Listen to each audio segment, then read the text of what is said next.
clockwork. That was perfect. Oh, give her 1 second to fix this. Bo, when you're editing this, that's going to be how it starts. You're going to love it. So. I have never been treated so unprofessionally. To have well, I'm cutting all this out so no one will know. It's fine. Okay. I'm totally kidding. All right. Well, let's try that again. All right. 3, 2. Greetings, travelers. Greetings, travelers. Oh my goodness. Wow. We are here. Yes. It is. Okay. We're gonna be talking about one of my favorite topics today with one of our favorite people. But we are super excited going into 2025 because I have seen more things than I'd like to talk about on skinwalkers and stuff. I think 2025 is going to be the year of the skinwalker. I'm just throwing that out there. We've been getting a ton of listener emails about them and such, and it's like I think that's a name that likes to get thrown out there because it's the popular, it's the new hotness. So yeah, I think I like the name mimics. I'm going to go with mimics from now on instead of skinwalkers, but I think until the entire world catches on with what we're going to call them instead of skinwalkers, I might have to say both. Well, the problem with mimics is I immediately go Dungeons and Dragons and me too. But not all of our travelers. We've had to explain that too several times. So we're going to just move forward with this, but more on this because I think this is the year for it. All right. Well, anyway, it is also Valentine's Day coming up. Yes. So we had to go invite one of our dear friends who is an expert on haunted love stories. And if you peruse any shelf in Florida and you go to your haunted stories sections, you're going to see his books and my books also in fine cracker barrels everywhere. So let's bring on our guest today, the amazing Christopher Balzano. Hi, Chris. How are you? Excellent. And I'll also add every TJ Maxx in the state of Florida as well. Oh, wow. We're in TJ Maxx now, too. I remember those lonely days of when I began my writing career being like, if I can only make it to TJ Maxx, I'll have everything I want in life. So I've gotten a few from Harbor Freight carries us. Oh, wow. Really? So, okay. Yeah. So that's. Yes, I love getting all of those pictures that people send me of my book in the wild. Yes. And then I say, push those Mark Muncy ones off to the side. I always tell everybody I'll give you $1 if you move me to the top shelf. So no, eye level. I say mark level. Down, eye level, put mine eye level. But it's so interesting though how anyone who has read both of our books, we often cover the same topics. Yeah, but different ways. But we have a different approach, right? And I think that's kind of the spirit of the way that we write about ghost stories, about haunted legends. So, and that kind of comes out in everything we're hopefully going to talk about today. So, yes. And before we keep talking about how great you guys are, because I realize now the mistake of redoing this, but so one thing I do want to say also about the way you guys write, which is very different than a lot of people in the field. And I think, travelers, listeners, this is something to look at is, does that person actually go do research versus do they Google and put what Wikipedia says into their book? Because now you can't look at some information, but you can always tell the books that that's all they do. So look up that writer's social media and see if they like to go get spooky like the two gentlemen that are talking today. So before you guys talk about how to move your books around on shelves, because that's not this episode, this is on Haunted Love. Chris, what is your first introduction into haunted love? Like story-wise. So I started my podcast, Tripping on Legends, probably about 9 years ago now. And we had our first one was the haunted train station in Venice. Oh, wow. And we weren't even a show. We were just two people really into ghosts who went out and did this haunted legend where you're supposed to go there at midnight and you would hear the train coming in. And we started the podcast. right? But kind of based on that. And our idea was we were going to do it totally different than most people were doing at that time. We were no equipment. We were just going to talk about the legends and try to connect to bigger things. Probably about a year and a half into doing these episodes and kind of tracing all of these ghostly legends all throughout Florida and talking about some bigger themes and ideas while we were on our path, we realized that we kept turning to each other and jokingly saying, hashtag haunted love. We just were saying it because story after story after story it seemed that was the big theme that was coming through. And so many haunted legends trace back to this idea that love is strong enough, more, powerful enough to make us kind of extend beyond death. Right. And then of course the snooty analytical brain in me, the folklorist part of me really had to start looking at, well, why is that so? So one of the things that I always say is that to experience the supernatural is not normal, right? It's the paranormal. It's not normal. And when that happens, the majority of people don't go, well, that's great. It's a ghost. Instead, they try to rationalize it. They try to make some kind of sense of it. Now imagine an entire community shares some kind of supernatural paranormal experience, and the entire community is trying to rationalize it. You can't say it's not happening. There is not a legend trip that we've done that I don't feel has some kind of origin, and most of them, some kind of supernatural or paranormal origin. So then you have to fall back on, what do I know? What stories do I know that would explain this, that would give me comfort, that would tether me to reality, because I'm dealing with unreality because this stuff's not supposed to happen. What are the most commonly or easily accessible stories to us? Love stories, right? So it makes sense that two people, if one of them died the day before their wedding, they're going to come back and try to continue that union. Or if a mother loses her children in this one location where there's a bridge, she's going to come back looking for her children time and time again. That relates to us, right? We understand that story makes sense to us. And then of course you have, there are 9,000 hauntings in Florida that all mimic Romeo and Juliet. Oh my gosh. Right. Yeah. We've all read them, and we all read Romeo and Juliet as freshmen. Most of us as freshmen in high school. I teach freshmen. I know this. And so while love, most of these places, I'm unsure of whether the backstory that's told in the community is the actual story of what happened or why it's coming back. But we fall back on these love stories because they're so familiar and they make sense, because you think, if that was me, I would come back for my children, or I would come back for the woman I love. Yeah.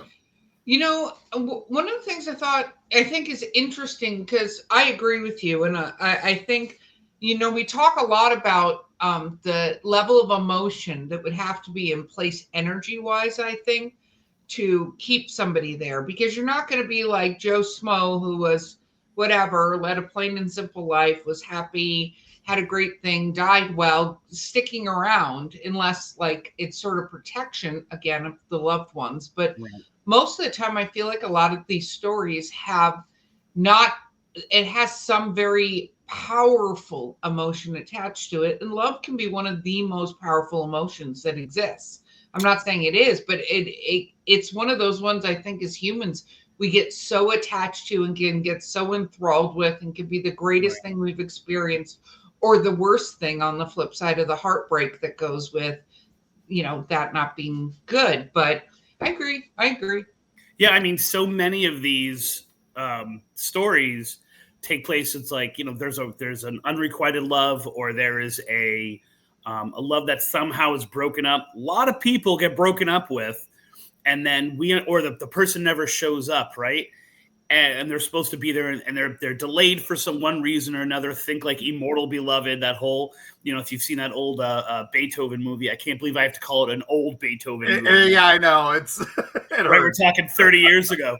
But that idea of life and chance and happenstance, causing these two people who are supposed to be together to not be together. And that grief, that like explosion of emotion, it makes sense that the person then takes their life, right? Yeah. So when you see that woman on the ledge and you see her jumping, and everyone's kind of, for a generation, 2 generations, people have seen this woman at the ledge leaping to her death. It makes sense when you say, oh, wait a minute. I bet you what happened was. Yeah. And not only is the emotion of that moment maybe imprinted in a paranormal sense, but in a folklore sense, we heard that story, we know that story, and we can relate to it because we've all, I'm sure you guys have never been. I've been broken up with. I've had unrequited love in my lifetime. And so that emotion, that ghost story is just an extreme version of what we actually have felt ourselves at one time. Yeah. No. Yeah. And the reason it's so common among younger love is because every love when you're young feels like this is the most amazing thing ever. And then it just, you get older, you realize, okay, that was good, but I deal with I'm a high school teacher. I know I just kind of threw it out there, but I'm a high school teacher. I work with freshmen, and it is amazing to me. And you have to respect it because it's a 100% true emotion. I have a 15-year-old daughter who's a sophomore, and her friends. I'm Mr. B who drives everybody around. I understand that intensity, and it makes complete sense that. I never try to minimize that intensity and that emotion that they're feeling because it is the end of the world. When they start dating someone for 2 weeks, it is the greatest love story ever told. And there's no logic that can possibly be like, no, it's not. It is actually the greatest love story ever told, Yep. And with the hormones and everything else, oh my gosh. Yeah, it's just It's crazy. Yeah. So, all right. So we've got that, we know that's the basis of some of these legendary loves and legendary things and all this. We'll jump right into it. What is one of your what is the train one? Because you said the train one, and I know you and Mark know the train one, but for me and the travelers out there, so that we could potentially get completely freaked out, what is the train one? So the story goes that in the town of Venice, Florida, if you go to the Venice train depot, which is now, it's a bus depot, but there's like a train museum that's attached to it. If you go to it at exactly midnight on Halloween, you will hear the Ringling Brothers train rolling into the station. And some people have even reported you can smell popcorn.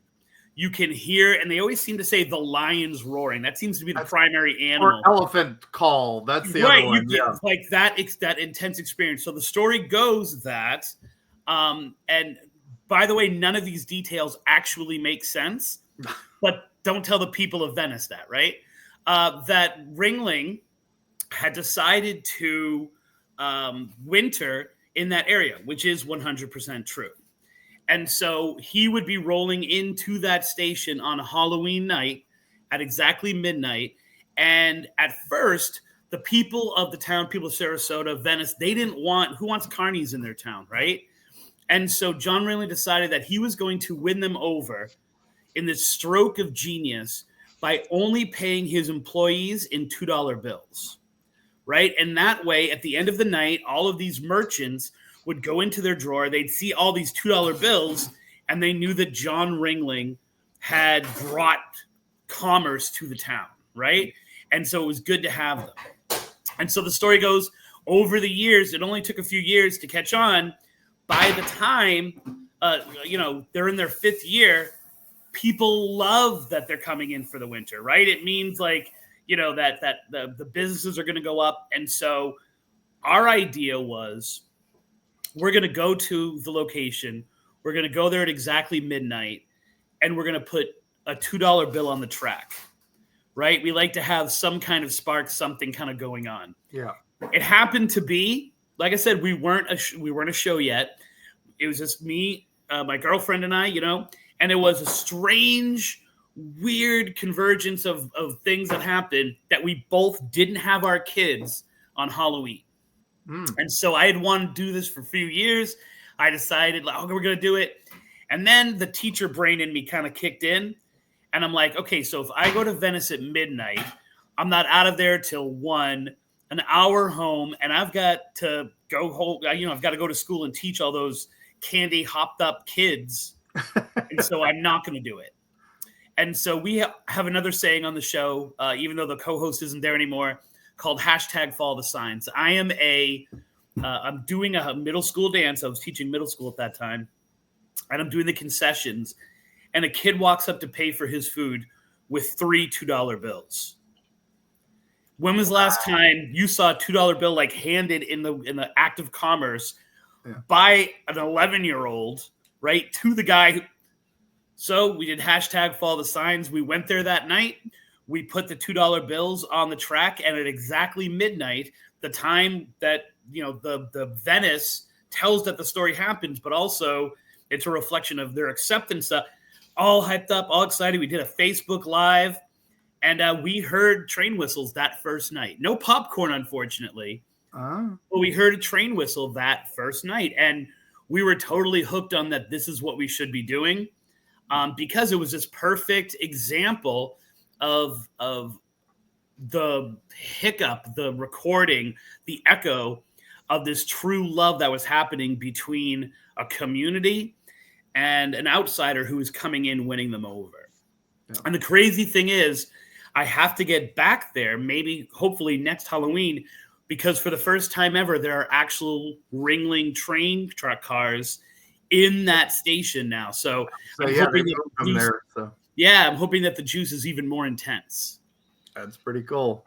That is very, very cool. So now, Mark and Chris, you can go on from there, because I had no idea about that story. And you said carnies, like the hair, I could feel the hair on my body start to think it had to go up and get creeped out. And then it was like, because that's one of my favorite seasons of American Horror Story is. Oh, yeah. Like, hands down, based on Ringling moving to Florida. So the whole carnival atmosphere down there and everything. And the town of Gibsonton. I was thinking, there are entire towns now that their identity is this kind of, here's where the good folks came and settled, and aren't they just the best citizens of Florida? And of course, in the hodgepodge that is the weirdness of Florida, yes, carnival people are amazing citizens. So. Yes. Yeah. Fun stuff. Okay, so now let's go classic romance story. What are some of give me one of your favorites from your book? What was one that kind of started, you thought was going to go classic romance, and then maybe had a nice little twist to it? Wow. I think if you're talking like classic romance that has a twist, I always talk about Arbuckle Creek. Oh, because it's to me the perfect example of a ghostly legend trying to explain away a really bad situation that is much more complex, and yet the woman is still on the bridge. So the story goes that at Arbuckle Creek, I always say it's the worst name in Florida. It's Lorida, Florida. Yeah. I know it's pronounced Loretta, but it's spelled Lorida, Florida. And actually, when I published the book, Dr. Brandy Stark messaged me, and she said, I enjoyed the book, but you misspelled Florida for an entire chapter. And I'm like, no, that's the name of the town. It's Lorida, Florida, Loretta, Florida.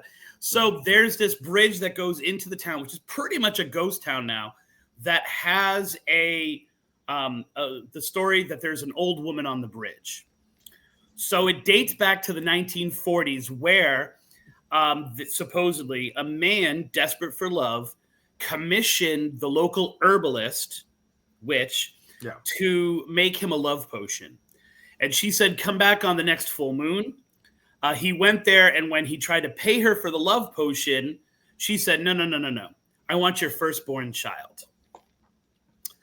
They got into a fight. He ends up throwing her off the bridge into the water, where she gets impaled on a banyan tree, which is, or some kind of tree, which is in the water. He weighs the body down and he takes off, right? the townspeople find the body, and she was a respected citizen, right? Like I always say, if you're talking about your eternal soul, religion is good. If you want that rash off your butt, you go to the local witch, right? Because she's dealing with the everyday things. They can't admit, and I know, Mark, you talk about this a lot, about that guilt of having offended God by actually entertaining this, right? The outsider. Yeah. Exactly. And so they can't bury her in the cemetery, so they bury her under a willow tree because that seems kind of witchy. Almost immediately, her ghost is starting to be seen on the bridge. And sometimes she'll be in the middle of the road. People drive through it. Classic hitchhiker legend kind of stuff. Sometimes she'll just be on the edge, like giving them an accusing finger. And so what happens, in addition to this, the town starts to fail. Businesses are closing. Young people are leaving. And the town is kind of in this crisis. And they assume they've either offended God or they've offended the witch. They decide maybe the best way to deal with this on both sides, they dig up her body and they bury her in the next town over. It'll be their problem now. Doesn't work. She continues to be seen, right? The town's continuing to fail. They dig up her body again. They burn her and then spread her ashes in the next county. Let it be their problem, right? Doesn't help. She's still seen to this day, and the town completely fails. Yeah.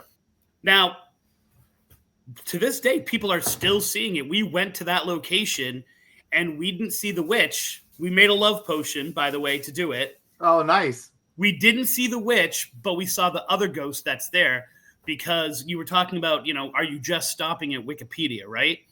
As we started to do more research and we started to talk to people, they would say to us, I have no idea what you're talking about. I've never seen a witch on that bridge. I drive there every night. But I've gone and launched my boat from that boat ramp. And every time I do, I hear the giggling of a little kid. And sometimes I've literally seen a little kid detach my boat, and then he scampers off under the bridge, and I go like kind of running after him, and he's gone. Or I had people who were local saying, we love fishing off that bridge, except for that damn little kid. He's always pulling our poles down. He's always messing with our fish, and then he giggles and runs under the bridge. And we've even heard a man yelling at him.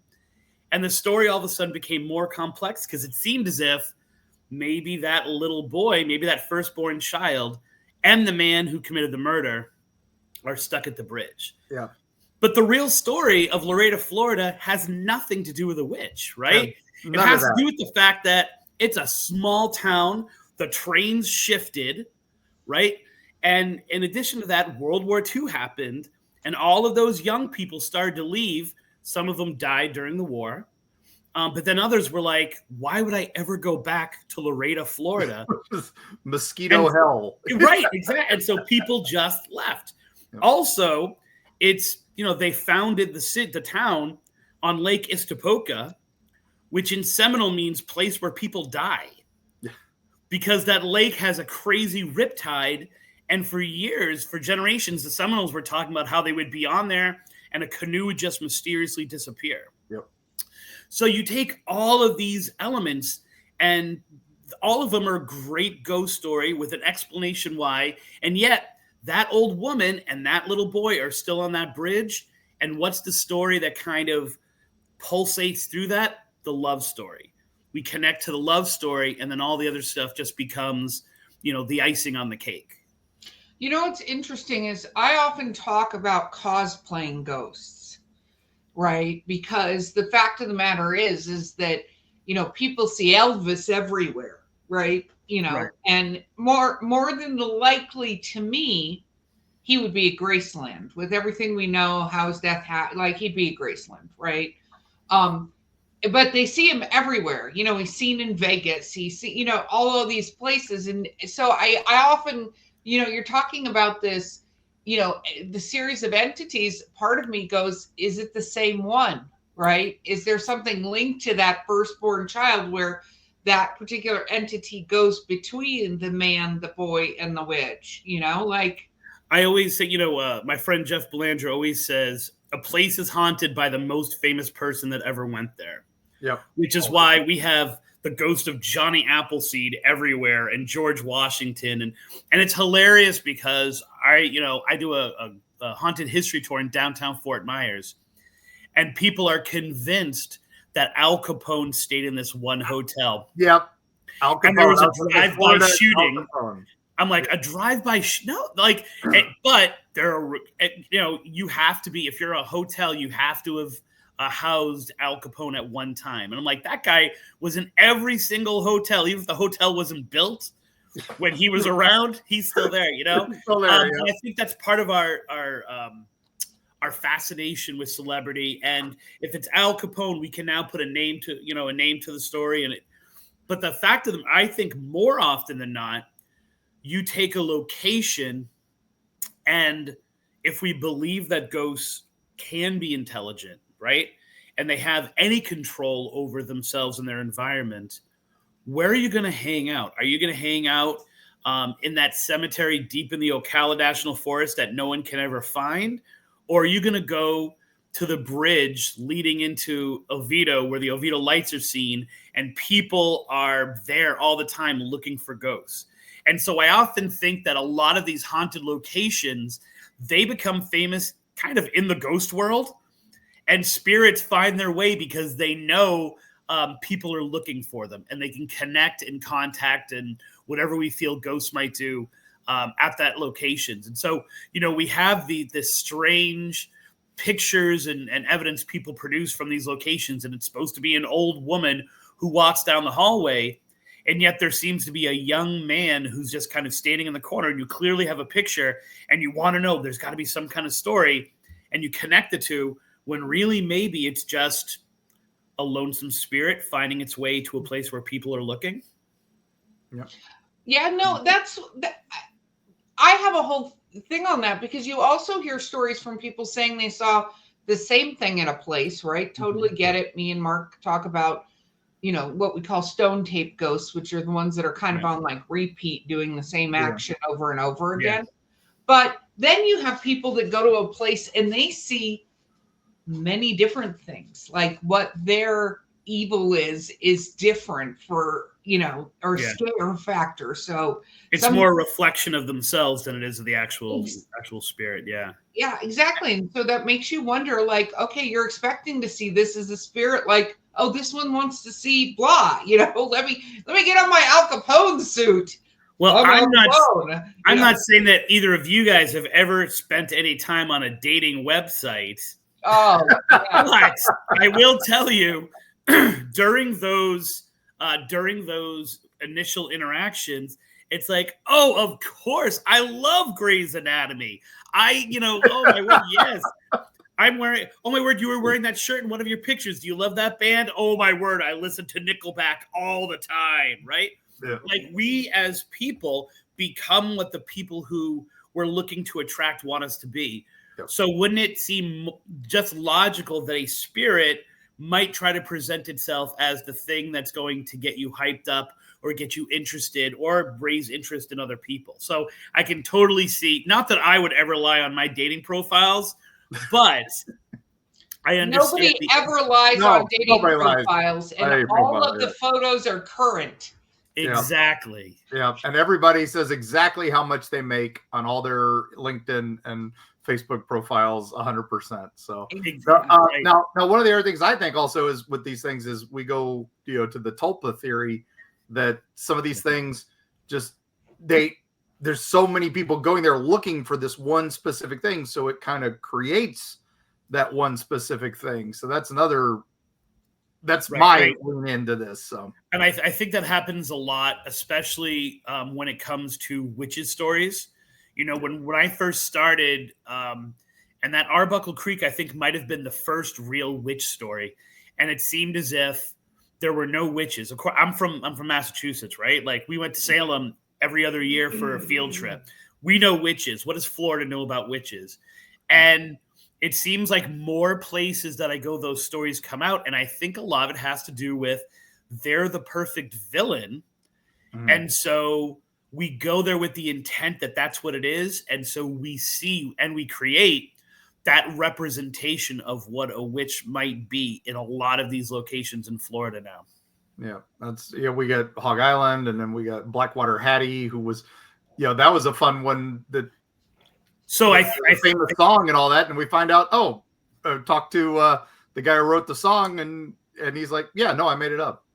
Yeah, so I mean, I think Hog Island is a really good representation of that, because I've actually now talked to people in that trailer park and in that the RV park, and they describe someone who looks very much like a witch, right? And of course, you have this backstory and of a witch being, caught and hung and burned, and it's a very clear cut case of like, oh, well, that's makes sense then that we would see this witch. And people describe seeing someone tall, thin, long black cloak, clearly white woman, and yet the ghost in that area, what's really haunting that little swamp, has nothing to do with a witch, because through no local newspapers, but at least a dozen newspapers from other parts of the country, very clearly, African-American man commits an assault. They bring him out to the exact location where that noose was. They hang the two men. They light them on fire. And so the ghost that's there, whatever's actually haunting that location, is probably the spirit of these men who were lynched and murdered, right?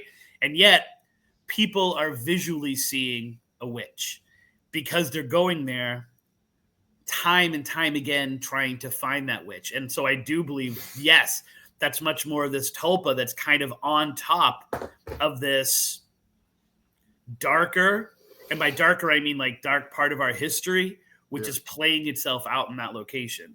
Yeah, I agree.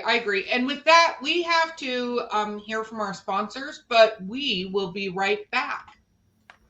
We're back. And everything you guys just said still lends to my cosplaying ghost theory, because the other thing, I don't feel like souls, spirits, cookies, whatever you call what we believe separates us a lot of times from animals, right, is I look at that and I don't think that has necessarily like an age or gender identity, our producer's like, why do you call them cookies? Because that's actually what they're called over in the UK. That's a term for it.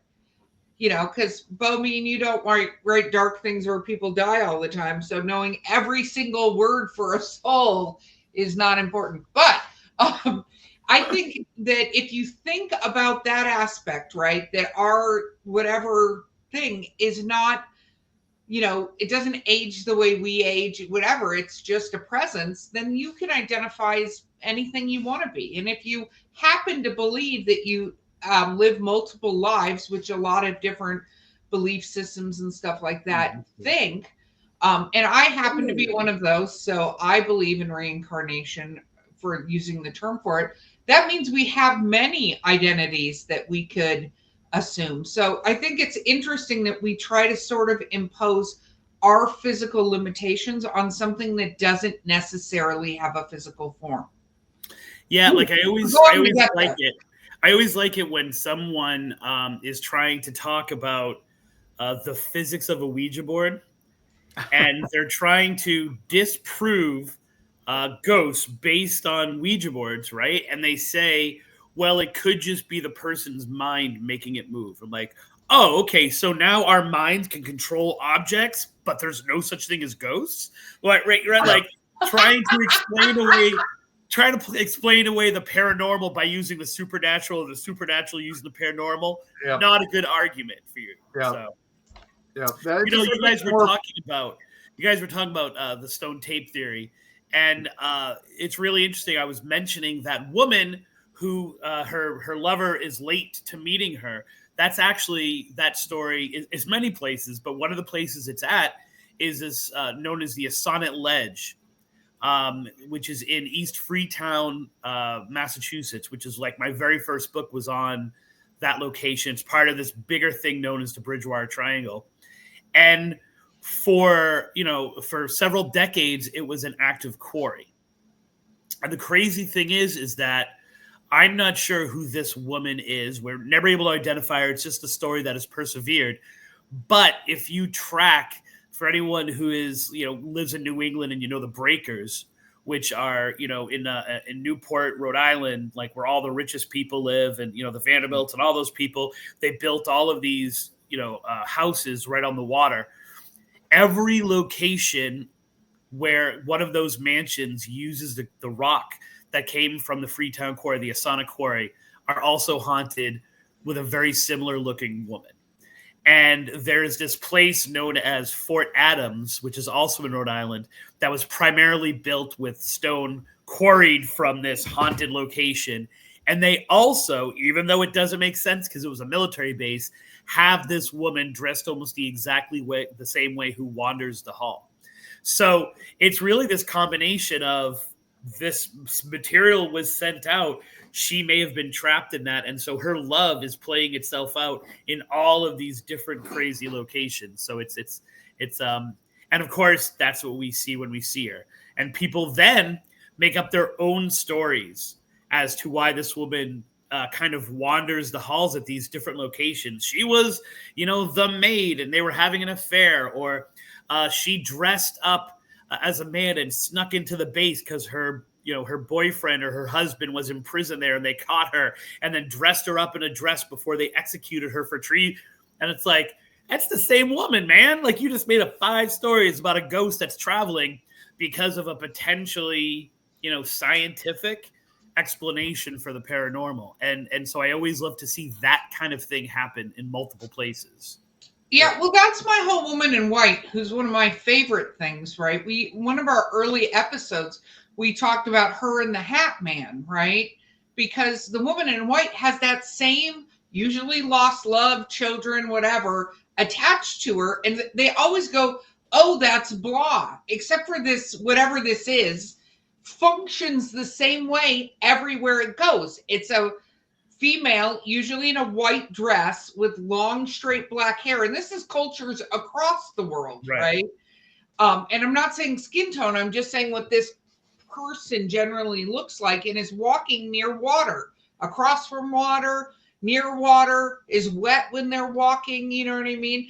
And they always attribute this thing to some person in their town who lost their husband or their kids, or missed their wedding because they were killed by a horse. I don't know. But and so in Florida, you have Rolling Acres, right? Yeah. Which has Julia, and it's the same kind of thing.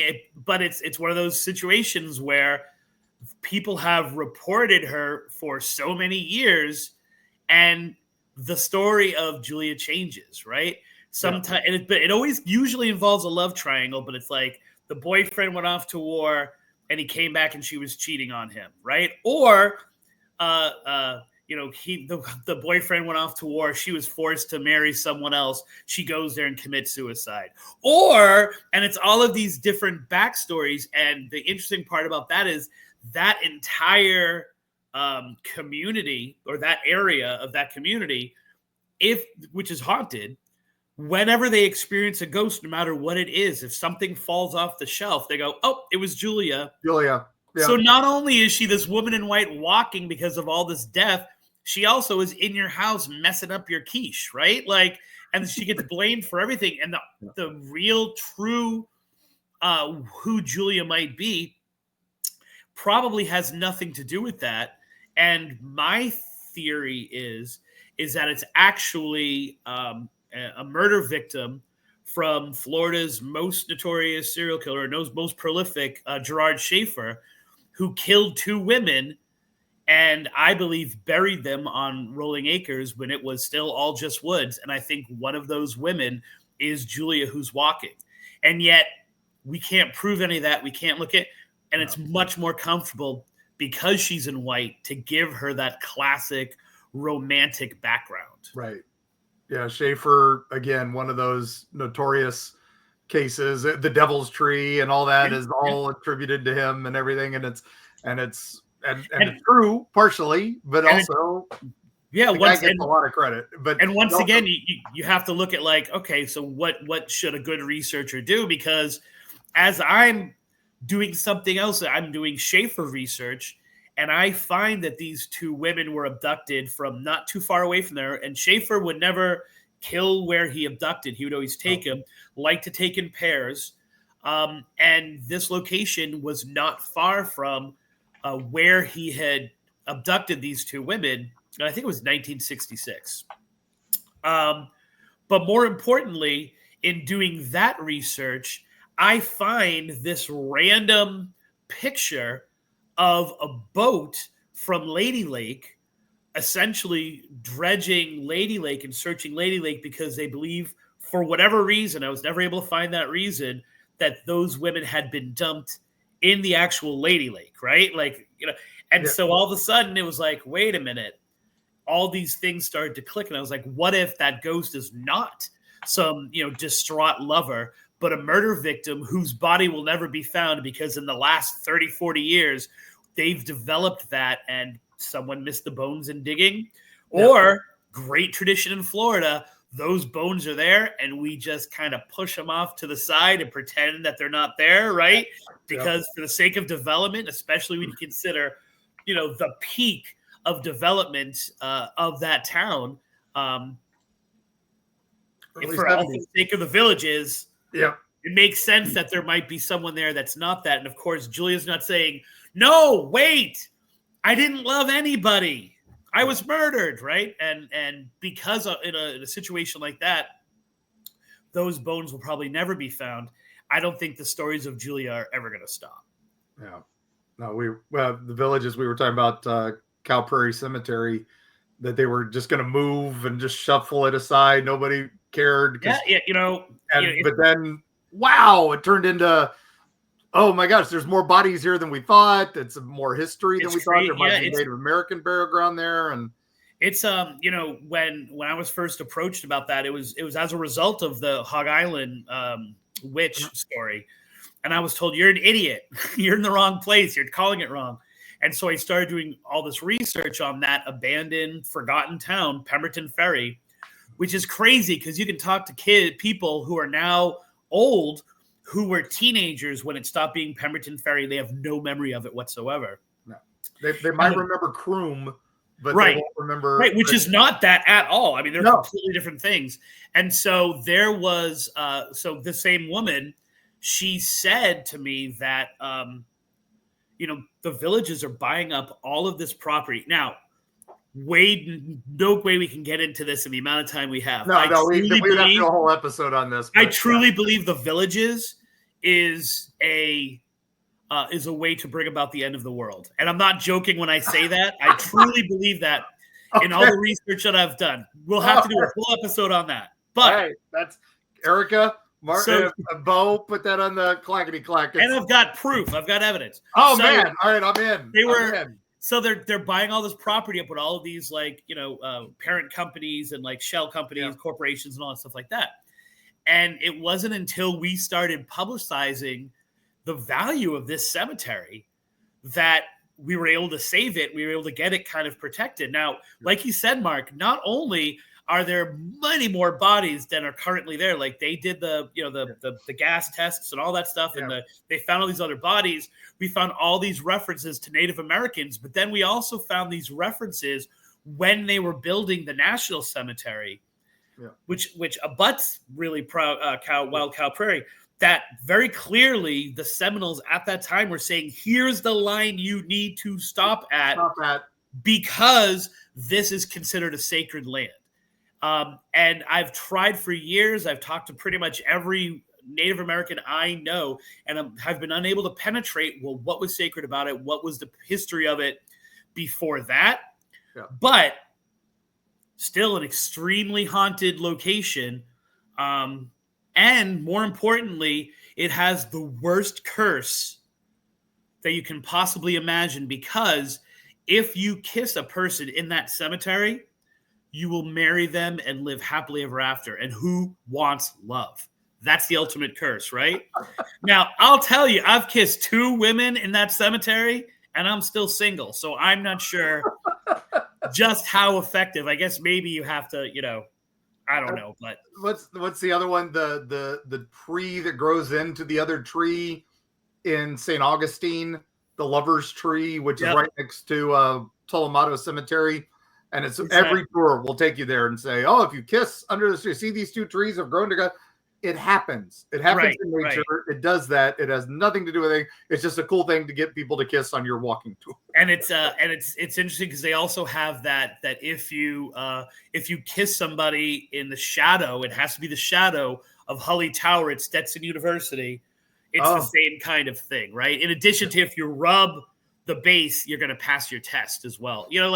We want these things to be true, especially because it's an initiation kind of thing. And like you said, what's better than on a tour, like getting two people to kiss underneath the tree or in the cemetery or something like that? Yeah. Well, we say so much. It's all about intention, right? So what do you believe? What do you put power behind? What do you think's going to happen? And it's so funny because you go, okay, but do you have to be wearing certain clothing? Do you have to be facing a certain direction? Right. Where exactly are you supposed to stand? Is it on a particular night that this, it's kind of like, okay, but what were the rules put in place about this brilliant plan when this? But how did you figure them out? How did you figure out that, it only happens here when you do this? By the way, in that story about the train station, it never says whether it's October 31st going into the 1st or whether it's October 30th going into the 31st, right? Like we naturally assume it's the midnight of the night of Halloween. It's interesting. One of the books that I'm working on, it's kind of like an ongoing project, is called Whistling Past the Cemetery, which is a play on the old whistling past, don't whistle past a graveyard. And they're all rituals, if you will, that you have to do in different cemeteries all across the world.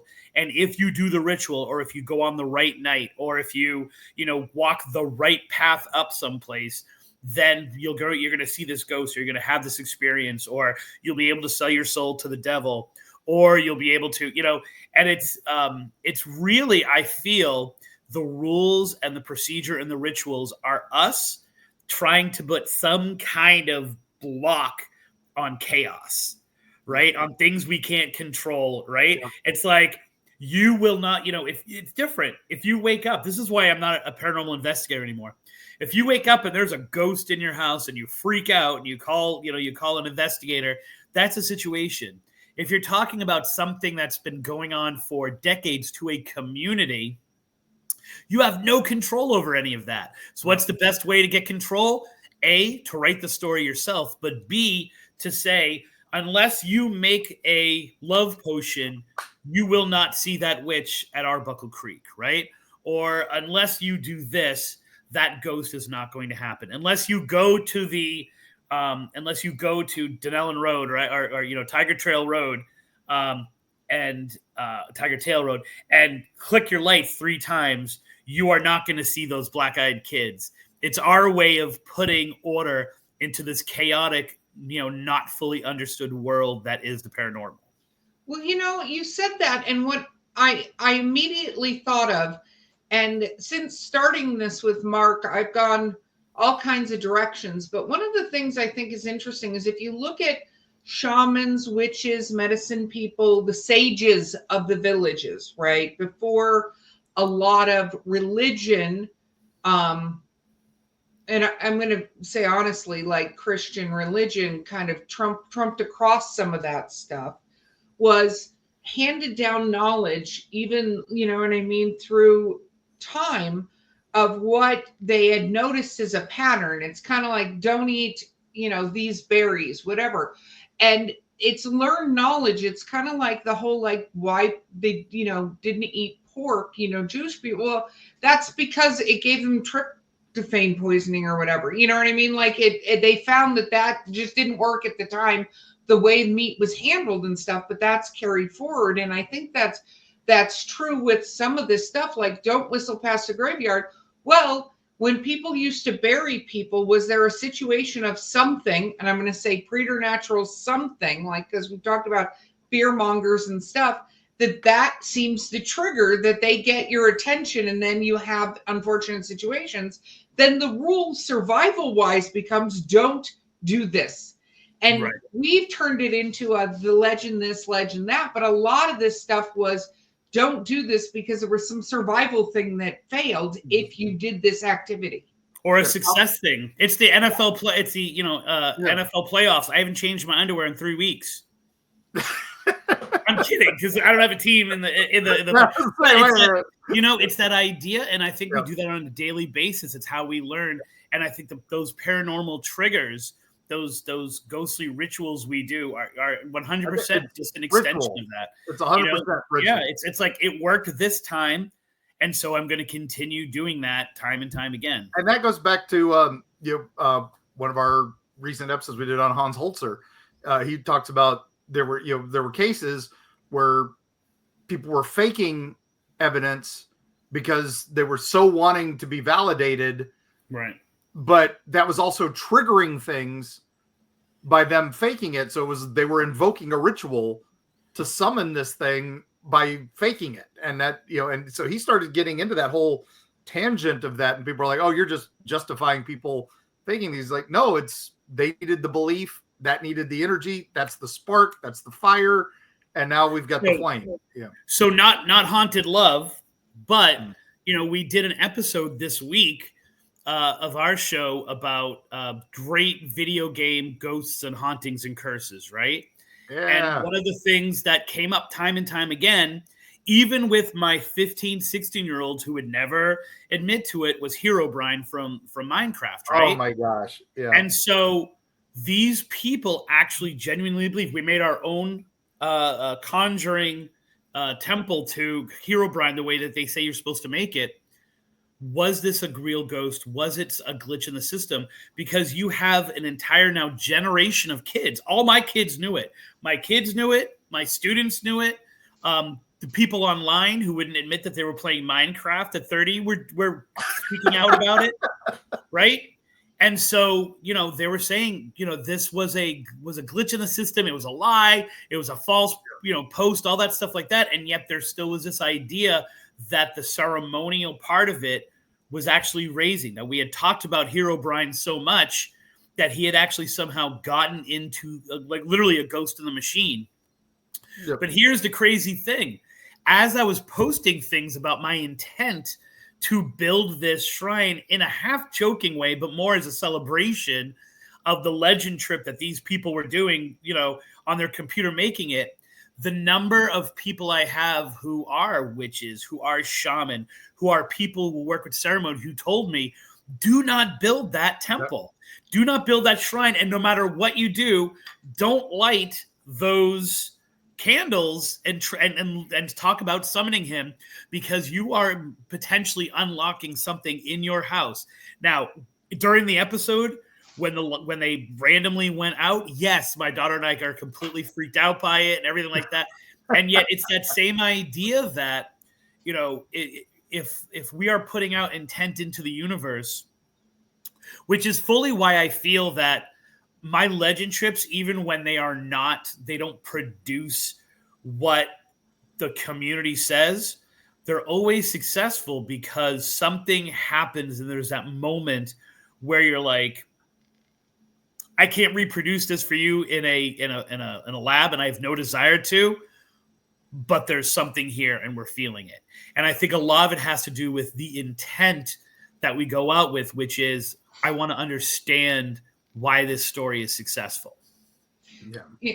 And I think, when people are saying that, the other thing that, and we talk about this, we just talked about sort of cosplaying ghosts and what people expect to see. So that's what they do see, right? Or it chooses something that would affect that person and not everybody standing there. But we are, you talk about that, is we don't understand how this stuff works. Like, Mark and Carrie have this situation where they have a thing in their house that moves books around, right? They set up a camera even to try to catch this thing on camera. And it's very much like 1 second the book's there, the next second, or 1 second it's not, the next second it's there. There's no movement. You don't see the book go flying. It just appears on the carpeting, right? That's a whole other thing. But you just at eye level. No. No. We had to angle the camera down to catch it. I'm with you. Yeah. But the thing that's interesting to me about that is we don't understand how that works. We don't understand, is that dimension shifting? Is it an ability they have? So when you go and you intend to summon things, right? I feel like this is something, if you don't understand how to do that in a way, you can, kind of the Ouija board thing. Like, I get Ouija boards, but there's a lot of intention put to open something to talk. And you know, who are we talking to? I'm talking to Bob. The heck you're talking to Bob, right? That could be anything. And it could lie and go, you know, how many stories of Fae are tricksters, right? So whatever you pull out of wherever you're pulling it from when you do stuff like that, you know, I get why witches go, this is a very bad plan, or any sort of sage type person is, don't know how to control this gateway. You're going to open it and the thing's going to go, I'm the Minecraft ghost. And no, that's not what that is at all, that you just invited into wherever. It's a supernatural catfishing. Yeah. Exactly. Yes. That's our next t-shirt. Supernatural catfishing. All right. Axolotl, get on it. Come on. You know, and I think, and one of the things I feel backs that up, and that Hog Island story is a really good example of it, is that when we go to these locations sometimes, and because our intent is pure and we try to be non-biased in what will happen. So Stetson University is another really good example of a haunted love story where the Hulleys are supposed to walk hand in hand, you know, near Hulley Tower just as the sun is coming up and dawn. Very beautiful love story. Sometimes they're walking the dog, sometimes they're not. We have no idea why that is. And yet when we were there in that moment and we were open to whatever might be there, we had a much greater impression, and we experienced an echo, if you will, of kids going to class, you know? And so there was definitely something paranormal going on in the exact location that people say they see these people holding hands walking, yet maybe because we were open, we didn't see the Hulleys holding hands walking. Instead, we saw very clearly this reverse negative image of people who seemed to be walking to class. And the only thing that stopped it from being a residual haunting was the fact that they seemed to acknowledge that we were there and even shift their attention to us. So location, definitely haunted, love story attached to it, maybe because we want a love story, and they're the most famous people in that location. I mean, it's literally, they're buried right there. And yet what our legend trip experience was there was entirely different than the couple. Yeah, exactly. And I think it's interesting because I feel like you go with the intention to go, let me just experience this place, right? You're not going, hey, Black Caddy, are you here? Like, you're going in it. But I think a lot of people now, especially that do, you know, ghost haunts and things like that, you go to tell the story of a hotel, for instance, that's the story they know now, right? And so whatever happened there, but you could go, Bob's here, and they're now going to think Bob's there, and then that pervades. And so then people show up looking for Bob.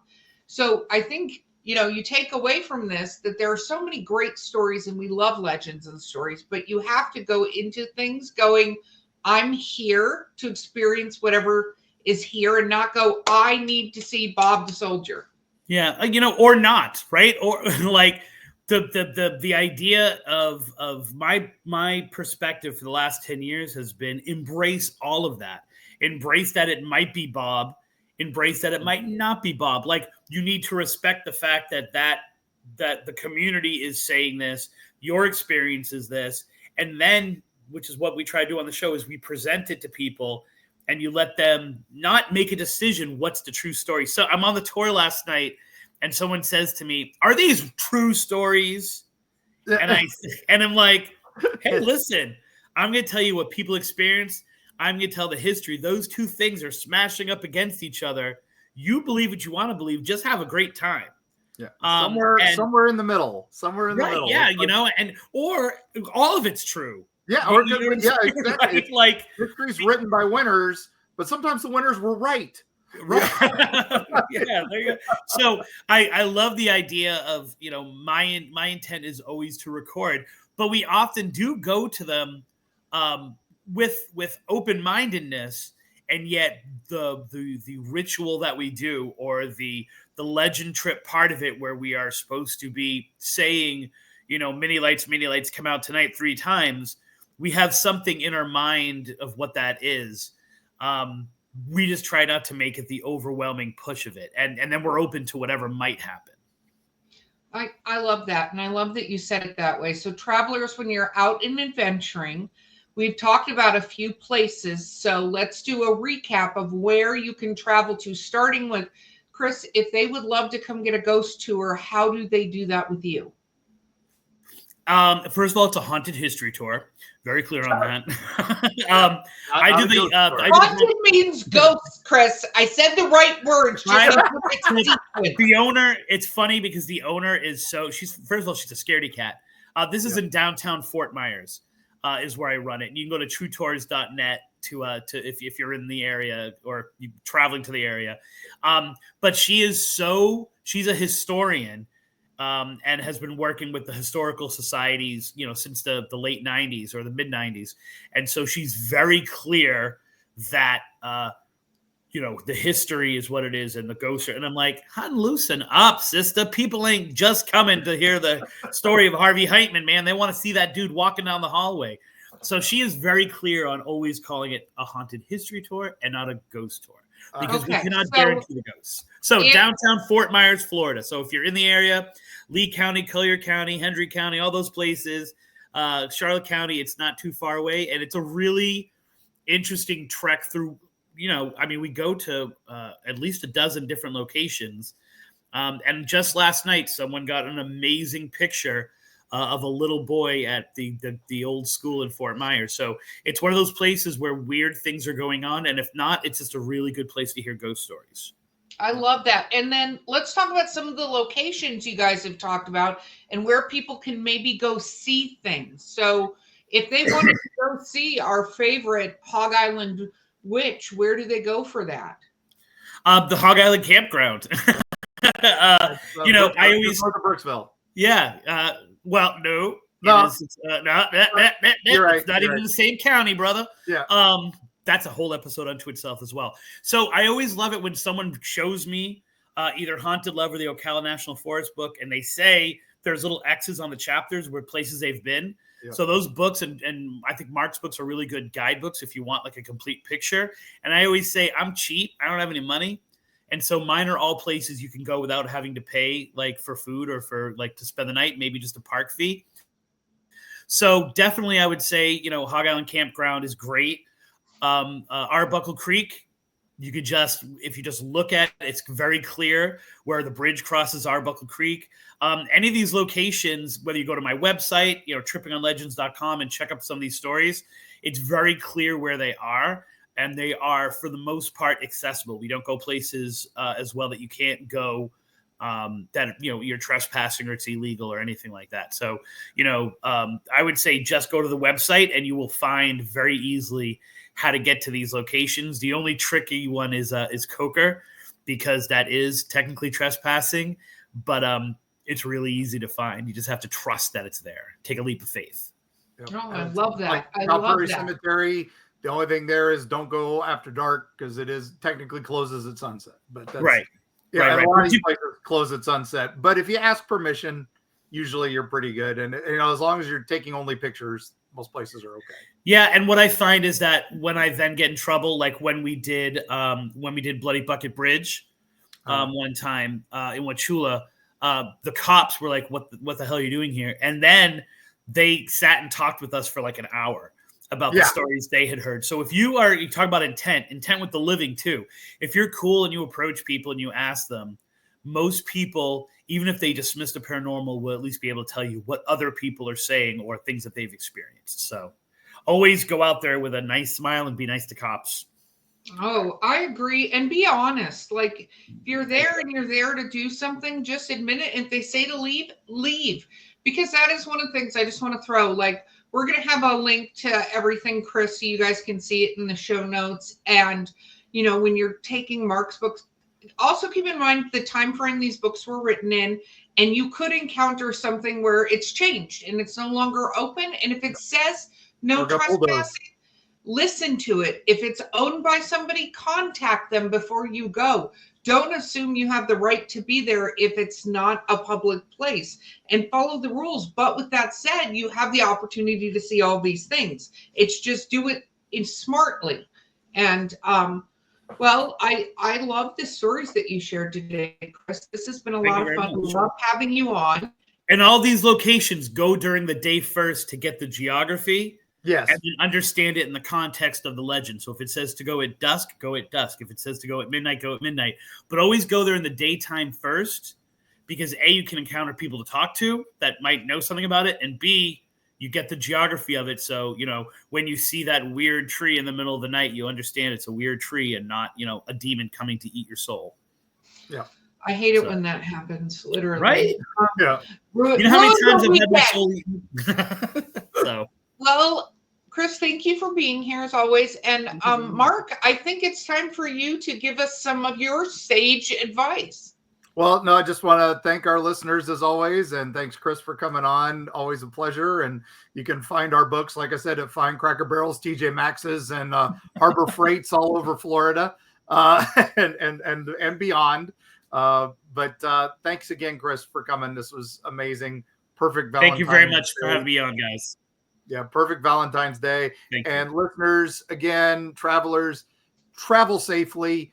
Always, like I said, travel ahead. Plan your trips accordingly. Make contact with the places that you want to go to make sure it's okay to come visit on this specific night. Because sometimes they have tours. Sometimes they have things that are sold out and you can't quite make it and all that. So always plan ahead for these things. Don't just do it spur of the moment unless you're following the signs.